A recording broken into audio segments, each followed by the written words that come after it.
Vocês conhecem a vida do pastor hoje que está no seu evangelho? Há um garoto que estudou num curso teológico e hoje está pregando a Bíblia? Não. Um garoto que levantou do pó, né?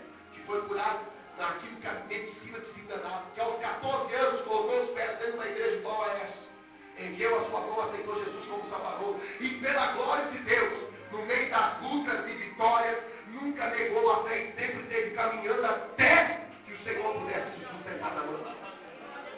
Isso faz 13 anos que o Senhor me resgatou do mundo do pecado. Faz 13 anos que desde meus 14 anos, quando garotinho, eu subi em cima desse púlpito e nunca neguei a fé, porque eu entreguei a minha alma. É verdade.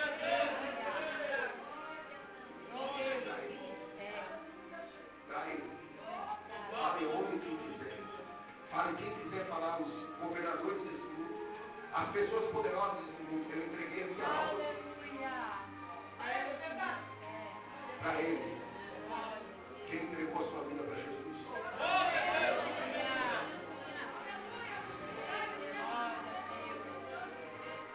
O apóstolo do amor, que era conhecido